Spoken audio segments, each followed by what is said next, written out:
Ayan mga kadrama-rama, malalaman na nga ba ni Lynette at saka ng lola ni Annalyn itong pangyayaring nagaganap ngayon dito kay Lynette, dahil nga po itong si Lynette ay sinisikreto nga po niya yung kanyang pasa dito sa kanyang braso.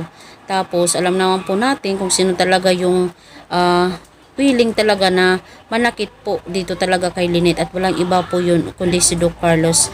Kaya nga po pala iba talaga yung pakiramdam talaga ni Lynette dito talaga kay Doc Carlos, dahil para nga po itong may sekreto, dahil sabi pa nga ni Lynette, plastic ka, hindi ka totoong tao, di ba? Kasi alam naman po natin na mayroong talaga itong sinisikreto talaga itong si Doc Carlos talaga sa kanila, na hanggang ngayon hindi pa talaga nila alam.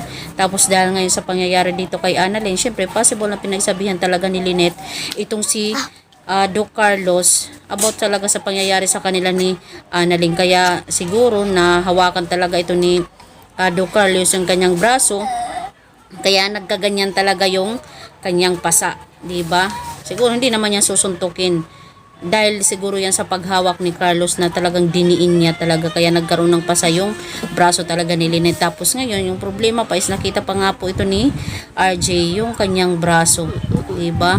Dahil nga po nung hawakan talaga ni RJ yung braso ni Lynette ay talagang medyo nasaktan ito, kaya nakita ni RJ na bakit may pasa ka, sinasaktan ka ba ni Doc Carlos, diba? O ni Carlos, diba? Syempre si RG bilang mahal niya itong si Lynette, hindi talaga siya papayag, nagaganyanin na lang talaga siya ni Carlos, diba? Syempre napakasakit yan para sa kanya, dahil hanggang ngayon talaga si Lynette pa rin talaga ang tinitibok ng kanyang puso.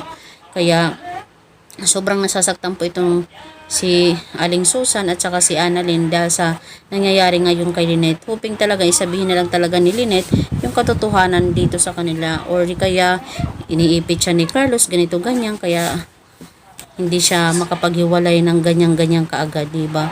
So yun lang po mga kadrama, abangan na lang po natin. Maraming salamat. Huwag niyo pong kalimutan i-like, i-share, tsaka i-subscribe po yung aking channel para updated po kayo sa next na video. Maraming salamat po. Thank you. Bye!